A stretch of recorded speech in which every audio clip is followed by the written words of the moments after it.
Now, have you encountered the sea lion in your walks around the Wellington waterfront? If you're a local or you've someone who's visited Wellington before and seen this old-looking boat. I guess it's a boat. It's a vessel. It's not large enough to be a ship. It's been tied up at the wharf for decades.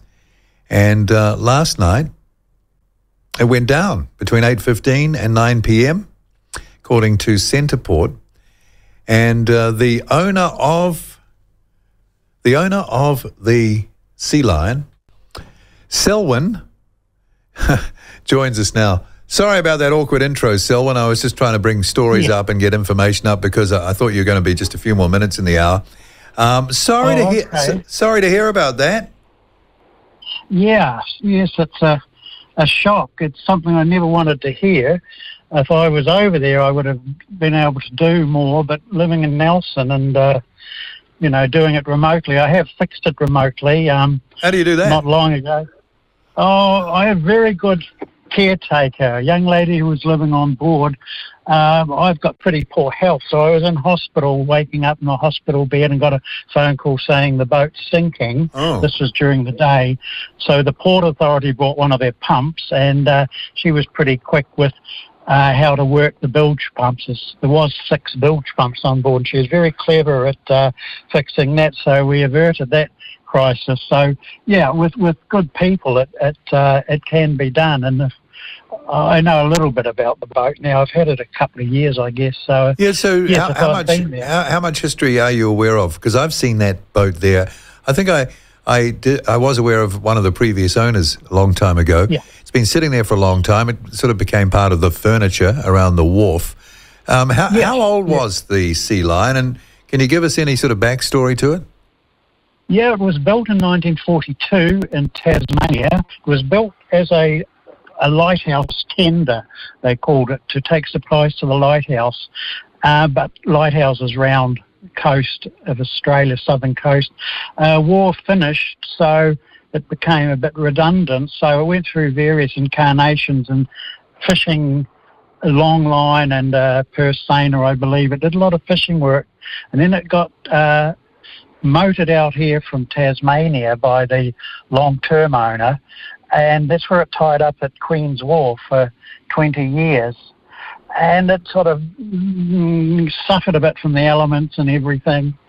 So I got it a couple of years ago and sort of thought, right, this is for me. I can't afford a house, so this will be my house. So here we go. Get it ship shape and tow it or motor it to the Sounds and find a quiet cove and retire there. It had a marvellous 4-cylinder diesel generator on board that could have powered about 3 houses. So with a water maker, it was going to be self-sufficiency. Well, that was the dream, huh? That was the dream? That was the dream.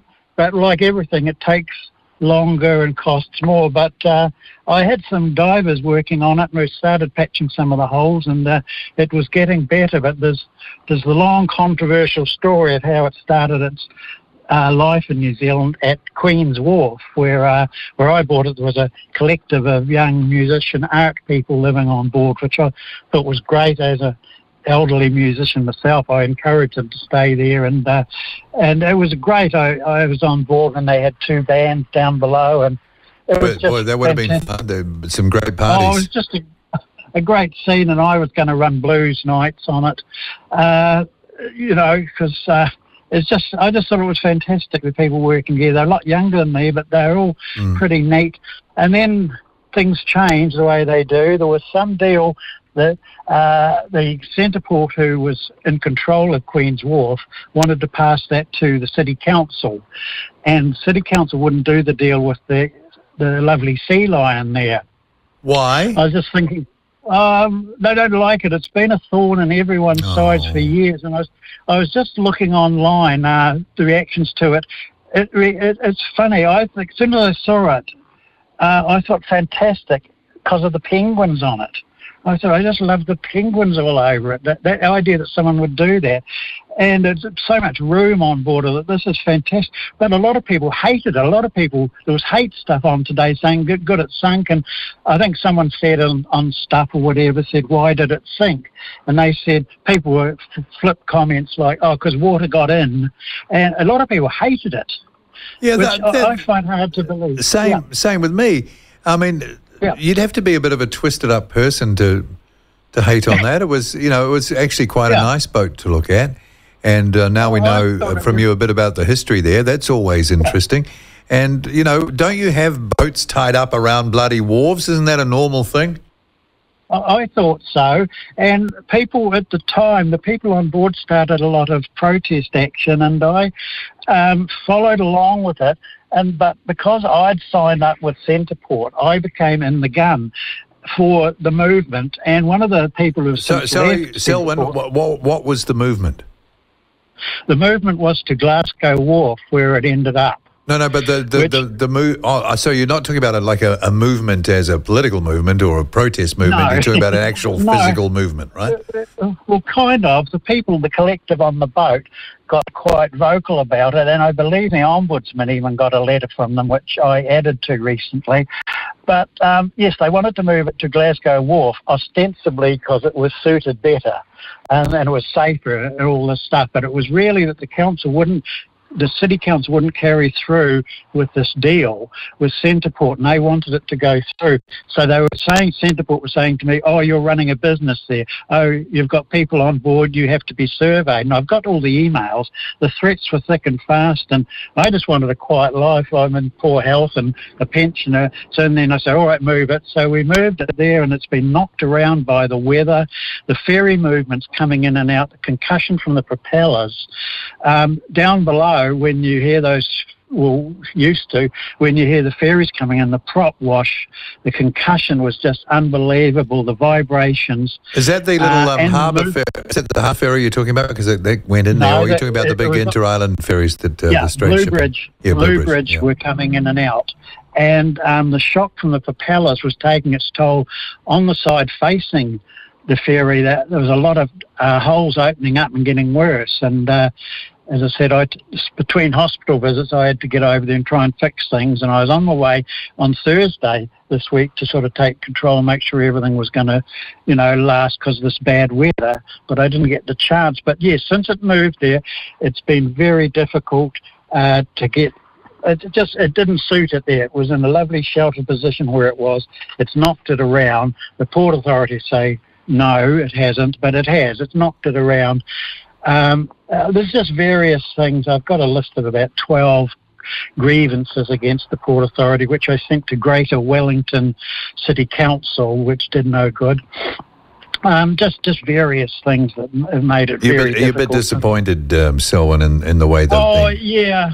They wanted it gone. Centreport wanted to buy it, offered to buy it from me in January. How much they offer?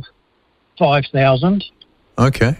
And in the end, I said, yes, all right, it's too much for me. I can't keep up with the repairs since it's been moved.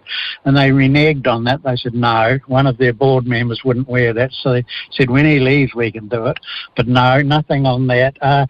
Just various things. I was non-vaxxed, so they wouldn't renew my passes to get on board. Really? Oh, really? Yeah. Oh, really? Yeah. Oh, yeah. Here we go. It wasn't allowed to be moved until it was found deemed to be seaworthy by the Port Authority, which was going to take boat builders and all sorts of things before I could move it.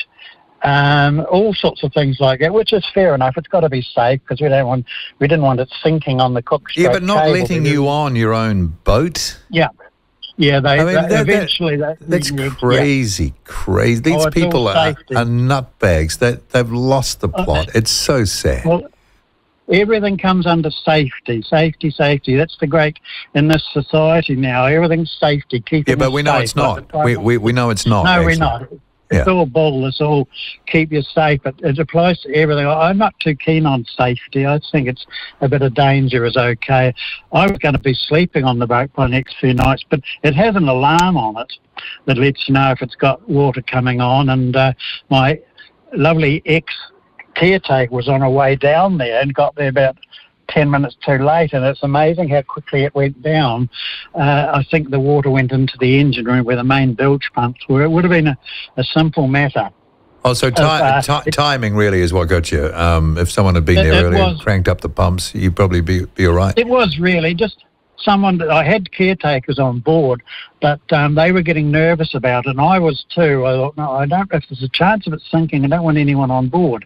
So there hasn't been anyone on board, but the Port Authority have been checking.